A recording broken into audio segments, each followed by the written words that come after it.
When writing this speech, at first I found it hard to think of the words to put down because the question, where do you see God in your life, is such a monumental one to answer.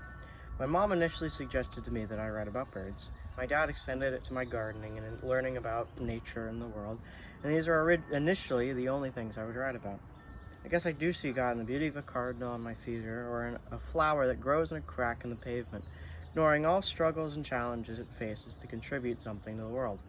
I love experiencing the cold air on my face as a hike in the fall, either in the mountain wilderness of Colorado or on a forest trail just beside a busy road, just an hour or two away from my home, the smell of a cherry tree in full bloom, petals covering the ground everywhere, and the sight of the flash of white on the wings of a mockingbird as it darts into a shrub, ironically making itself the center of my attention as it hides from me in a bush.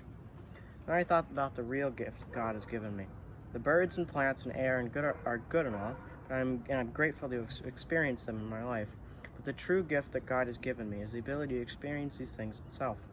Life only exists because God has allowed it to. Every tiny bacterium or colossal whale is only here because He decided to have it this way. I could just stop and admire the beauty of the plants in my garden or the birds in my backyard to see how the existence of this life is where I see God in my own. The deeper meaning of this is closer to myself than anything I see outside my window or hear singing in my trees. I am alive too. I have been allowed to walk this earth, to exist in this universe, and to sense and learn everything about everything around me. I could have been a speck of dust, never feeling or seeing anything, or I could have just as easily never been brought into existence in the first place. Everything that has happened or will happen, and everything that has existed or will exist, are results of numerous events occurring decades, centuries, millennia, or billions of years before I was even born, or before any of my relatives were even born. In trillions and trillions of different worlds, the events that directly or indirectly led to my birth could have never occurred, and I could have never existed.